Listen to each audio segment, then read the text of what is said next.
আপনার হাতে থাকা স্মার্টফোন কিংবা কম্পিউটার দিয়ে আপনি চাইলে 2 মিনিটেই নতুন জন্ম নিবন্ধন করে নিতে পারেন ঘরে বসেই।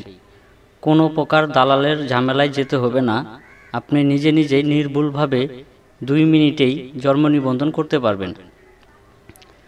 তো ভিডিওটি যেন লম্বা না হয় এজন্য আমি সব তথ্য আগে থেকে লিখে রেখেছি। তো বেশি কথা না বলে ভিডিওটি শুরু করা যাক।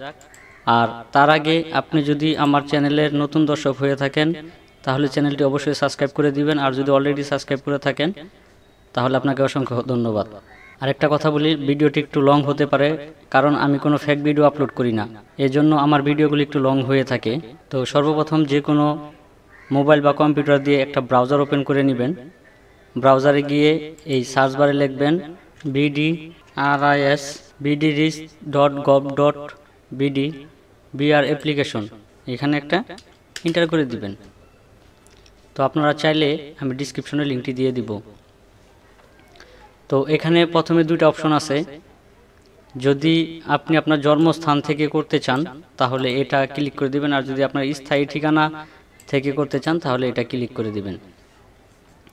যাদের জন্মস্থান এবং স্থায়ী ঠিকানা দুইটাই এক তারা এখানে ক্লিক করে দিবেন, আর যাদের স্থায়ী ঠিকানা ও জন্মস্থান আলাদা আলাদা তারা এখানে ক্লিক করে দিবেন। তো আমি যারটা আবেদন করব তার জন্মস্থান এবং স্থায়ী ঠিকানা এক জায়গায় নয়, দুইটা আলাদা আলাদা। তো এজন্য আমি জন্মস্থান সিলেক্ট করব না, জন্মস্থান সিলেক্ট না করে স্থায়ী ঠিকানা এখান থেকে সিলেক্ট করে দিব। সিলেক্ট করে দেওয়ার পর এখান থেকে পরবর্তী বাটন একটা ক্লিক করে দিলাম। তো এখানে লিখতে হবে তার নাম। তো ভিডিওটা যেন লম্বা না হয় এজন্য আমি আগে থাকতেই সব কিছু টাইপ করে রেখেছি। নাম বাংলা, তো আমি এটা এখানে দিয়ে দিব। তারপরে নাম ইংলিশ,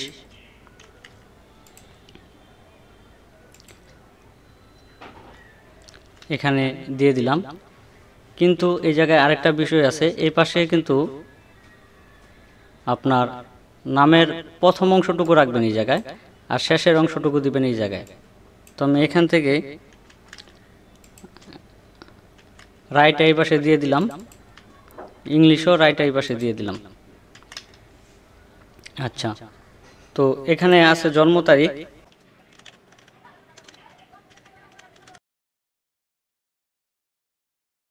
তো এখানে বলতেছে আপনার কাছে আপনি যে জন্ম নিবন্ধন করবেন আপনার কাছে কি ডকুমেন্ট আছে, এটার প্রমাণপত্র আছে। তো যেহেতু আমার কাছে আছে তো আমি এখানে ক্লিক করে দিচ্ছি।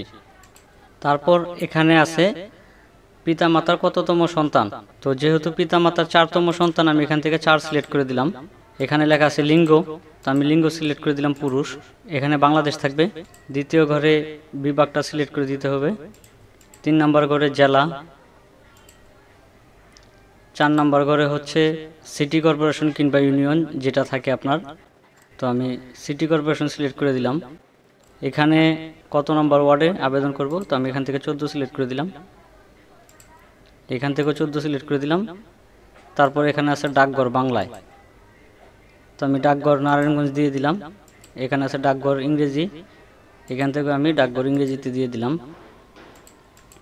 তারপর এখানে আছে আপনার গ্রাম মহল্লা, আমি গ্রামটা লিখে দিচ্ছি।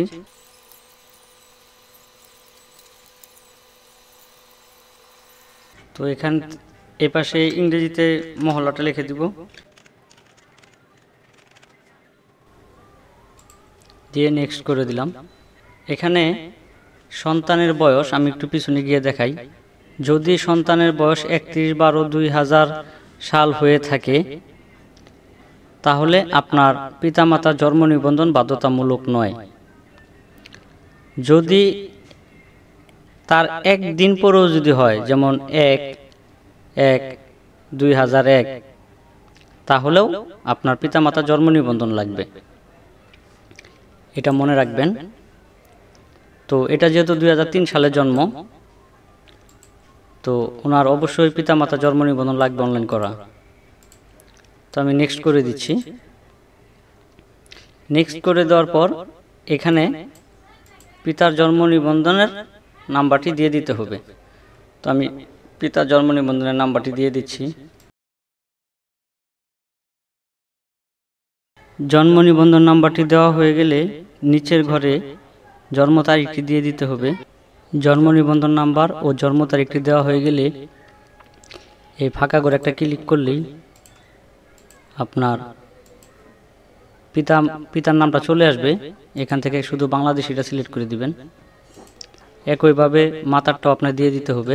তো আমি মাতারটাও দিয়ে দিচ্ছি। মাতার জন্ম তারিখটা দিয়ে দিতে হবে। মাতার জন্ম তারিখটি দেওয়া হয়ে গেলে এখানে অটোমেটিক মাতার নাম নিয়ে নিছে এবং এখান থেকে বাংলাদেশটাও অটোমেটিক সিলেক্ট করে নিয়ে নিছে।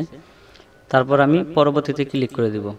এখানে আপনার জন্মস্থানের ঠিকানা এবং স্থায়ী ঠিকানা এই দুটো জিনিস এখানে দিতে হবে। তো আমি এগুলি ফিল আপ করে দিলাম। তো আপনারা দেখে দেখে এটা ফিল আপ করবেন।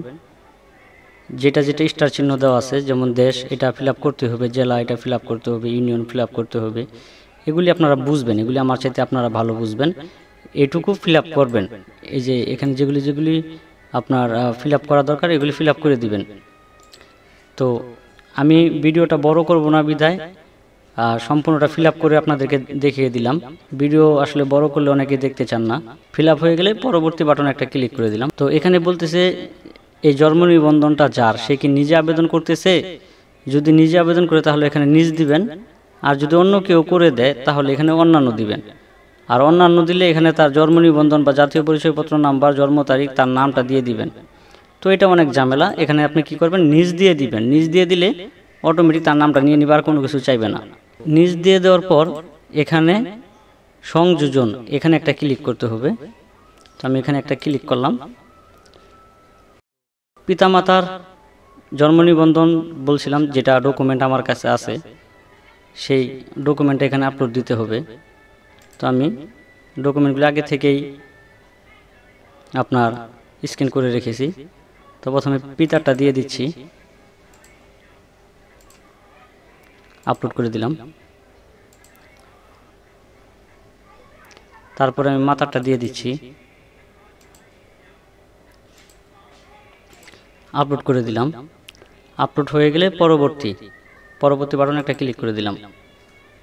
তো এখানে আপনারা সব কিছু আরেকবার একটু চেক দিয়ে দেখে নেবেন যে সব ঠিকঠাক আছে কিনা। যদি সব কিছু ঠিকঠাক থাকে তাহলে এখানে একটা মোবাইল নাম্বার দিয়ে দিবেন। তো আমি এখানে একটা মোবাইল নাম্বার দিয়ে দিচ্ছি। নাম্বারটি মিলিয়ে দেখে নিলাম ঠিক আছে। তো এখানে ওটিপি পাঠান বাটনে ক্লিক করে দিলাম। তো আমার ফোনে একটি ওটিপি চলে আসছে। তো ওটিপিটি আমি এখন দিয়ে দিব। ওটিপিটি দেওয়া হয়ে গেলে সাবমিট বাটনে ক্লিক করতে হবে। সাবমিট বাটনে ক্লিক করার পর এখানে একটি আবেদনপত্র নাম্বার দিয়ে দিয়েছে, এটাকে কপি করে নেবেন। এখান থেকে জন্ম নিবন্ধন আবেদনপত্র প্রিন্ট বা গুগলে এটা লিখে সার্চ করলে আপনারা পেয়ে যাবেন আবেদনপত্র প্রিন্ট। এখানে ক্লিক করবেন। এখানে ক্লিক করার পর এখানে যেটা আমি কপি করলাম অ্যাপ্লিকেশন আইডি, এটা এখানে দিয়ে দিবেন। দেওয়ার পর এখানে জন্ম তারিখটা দিতে হবে। তো জন্ম তারিখটা দিয়ে দিচ্ছি।